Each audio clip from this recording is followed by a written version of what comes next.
Hello everyone, welcome to our YouTube channel physics by Chirag sir. आज हम देखने जा रहे हैं इलेक्ट्रोस्टैटिक्स। तो इलेक्ट्रोस्टैटिक्स एक्चुअली क्या होता है? तो electrostatics, electro is nothing but the electron and charges. Static का मतलब होता है रेस्ट। तो चार्जेस जब रेस्ट पे होते हैं वो भी हमारे काम के।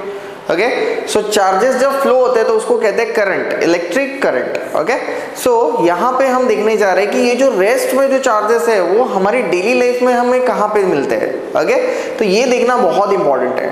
तो सबसे पहले आपने देखा होगा कि जब भी हम ठंडी के सीजन में जब भी हम वूल का स्वेटर हम पहनते हैं और वूल के स्वेटर को जब हम निकालते हैं तो हमें कुछ आवाज़ें आती है, cut cut cut cut cut cut cut cut, ऐसी कुछ आवाज़ें आती है, बराबर है। तो ये जो आवाज़ है वो किसकी होती है? तो जनरली क्या होता है कि जो वुल का जो स्वेटर है और जो हमारे कपड़े होते हैं इसके बीच में होता है friction, and due to this friction charges create होते हैं।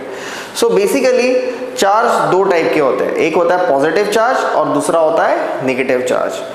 अभी जैसे मैग्नेट होता है, सेम पोल के जो मैग्नेट रहेंगे वो क्या करेंगे, एक दूसरे को रिपल करेंगे।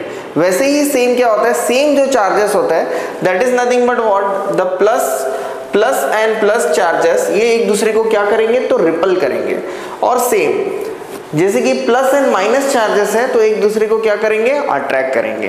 ओके, सो ये this are nothing but the basic concept. लेकिन हमारे जो लाइफ में अगर हम चार्जेस को अगर इम्पोर्टेंस देते हैं तो वो अगर हम ध्यान से देखेंगे तो ये हमारी लाइफ में बहुत बार हो चुका होता है कि जैसे ही हम कोई भी मेटल की चीज़ को टच करते हैं तो कभी कभी छोटा सा झटका लग जाता है, शॉक, छोटा सा शॉक लग जाता है। वो क्यों लगता है? क्योंकि बेसिकली हमारी बॉडी में जो चार्जेस क्रिएट हुए रहते हैं, हमारी बॉडी जब प्लास्टिक को या फिर कोई भी अगर हमने सिल्क लिया है, सिल्क का अगर कपड़ा लिया और उसके ऊपर अगर अपने रॉड को अगर रफ किया है, ओके, तो जो ग्लास रॉड है, ग्लास रॉड पे पॉजिटिव चार्जेस क्रिएट होते हैं और सिल्क के ऊपर नेगेटिव चार्जेस क्रिएट होते हैं। सेम वुल एंड एबेनॉइड रॉड का भी सेम होता है, जो कंसेप्ट होता है, कपड़े के ऊपर जो रहेगा पॉजिटिव चार्ज और एबेनॉइड रॉड के ऊपर रहेगा negative charges. So this is due to the what, the friction. Okay, तो ये फ्रिक्शन की वजह से एनर्जी जो है क्रिएट होती है। सबसे इंपॉर्टेंट कंसेप्ट है, ये जो चार्जेस है वो हमें कहाँ पे यूज होंगे?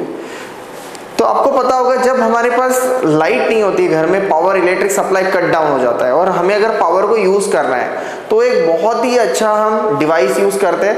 That particular device is known as battery, जिसमें क्या करते हैं हम चार्जेस को स्टोर करके रखते हैं और वही चार्जेस हम लोग क्या करते हैं बाद में उसका यूटिलाइजेशन करते हैं। तो सबके घर में जनरली क्या होता है, हमारे घर में ये पावर सप्लाई बैकअप के लिए हम क्या यूज करते हैं, बैटरीज यूज करते हैं। कोई भी ऑटोमोबाइल जो होता है वो बिना बैटरी के तो काम नहीं करेगा, वो ईवी भी होने दो या फिर वो नॉर्मल हमारा अगर इलेक्ट्रिक है, सेल्फ स्टार्ट वाला अगर गाड़ी है तो वो जनरली उसमें बैटरी हमें लगती है। ओके, या फिर कोई भी सेल फोन लेने दो, उसमें क्या होता है, जनरली बैटरी तो होती है। तो ये बैटरी के अंदर जो चार्जेस होते हैं वो चार्जेस क्या होते हैं, those are in the form of what, the static conditions.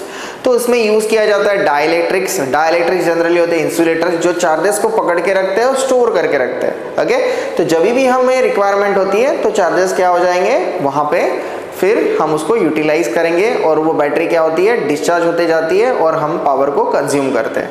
Mobile में भी सेम होता है, जैसे भी हम मोबाइल ज़्यादा यूज़ करते हैं तो बैटरी धीरे धीरे करके परसेंटेज क्या हो जाते हैं, डाउन हो जाते हैं बैटरी के।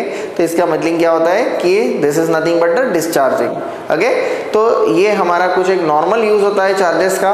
नेक्स्ट हमने देखा है कि जो लाइटनिंग होती है, thunder and lightning, thunder storm and lightning, ये दोनों का जो कंसेप्ट है ये भी पूरा चार्ज के ऊपर डिपेंड करता है। आपको पता है लाइटनिंग में कितना जो वोल्टेज होता है, लाइटनिंग का वोल्टेज कितना होता है? सो बेसिकली ये जो लाइटनिंग का जो वोल्टेज होता है that is nothing but what, 10⁻⁷ volts, मतलब 1 मिलियन वोल्ट तक, 10 लाख वोल्ट तक क्या हो सकता है, ये जो वोल्टेज होता है लाइटनिंग का इतना होगा। तो आप मान लो कि अगर रेलवे ट्रैक जो आपका ओवरहेड वायर होता है, इलेक्ट्रिक रेलवे जब हम यूज करते हैं उसमें जो ओवरहेड वायर होता है उसका 25,000 का ही सिर्फ इलेक्ट्रिक सप्लाई का जो वोल्टेज होता है that is nothing but 25,000 volt. तो 10 लाख जो है लाइटनिंग, नेचुरल लाइटनिंग जो जनरेट हो रहा है और यहाँ पे जो 25,000 है that is nothing but a very dangerous as compare to that.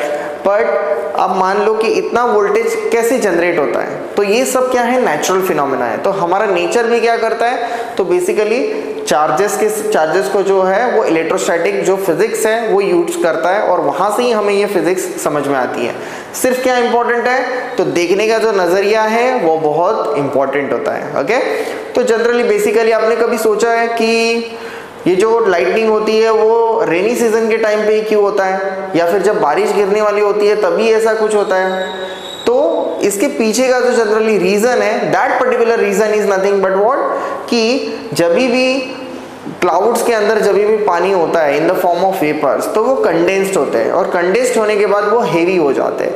Heavy होने के बाद क्या होता है, तो जनरली उसमें फ्रिक्शन होता है। ओके, और फ्रिक्शन की वजह से क्या होता है, चार्जेस एक्यूमुलेट होते हैं। तो जो हेवी चार्जेस होते हैं प्लस, वो प्लस चार्जेस कहाँ पे आते हैं, तो बेसिकली वो बॉटम कंडीशन में आते हैं क्लाउड के। तो क्लाउड के अगर वो बॉटम कंडीशन में आएंगे, बॉटम साइड में अगर आएंगे, तो क्या होगा, क्लाउड और जो ग्राउंड हमारा होता है जीरो वोल्टेज। सो जनरली ये दोनों के बीच में बेसिकली क्या होता है, जो गैप होता है वो गैप जो है high potential and low potential का होता है। तो उसको कोई भी अगर ऑब्स्टेकल अगर मिलता है जो ग्राउंड से कनेक्टेड है, इसके लिए आपने देखा होगा कि वो उसके ऊपर जाके गिर जाती है। ओके, लाइटनिंग उसके ऊपर होता है। इसके लिए कहा जाता है कि जो हमारे जब भी लाइटनिंग होती है तो आपको कोई भी ट्रीज के नीचे या अंडर द ट्री आपको खड़े नहीं होना चाहिए। ओके, या फिर बिल्डिंग के ऊपर क्या होता है, तो जनरली लाइट से बचने के लिए हम क्या करते हैं, एक्सटेंशन देते हैं मेटल का। This is due to what, the effect of electrostatics. Okay, so आपके बेसिक कंसेप्ट जो है वो क्लियर हुए रहेंगे कि चार्जेस हमारे लाइफ में क्या काम करते हैं।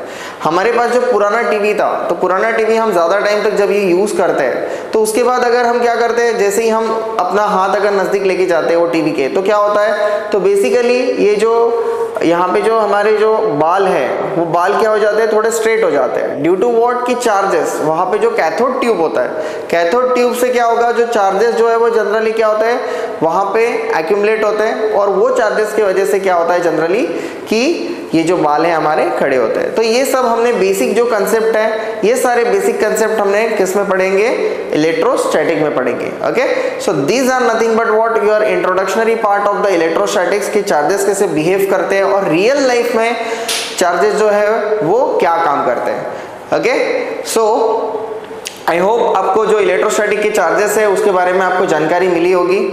Thanks for watching.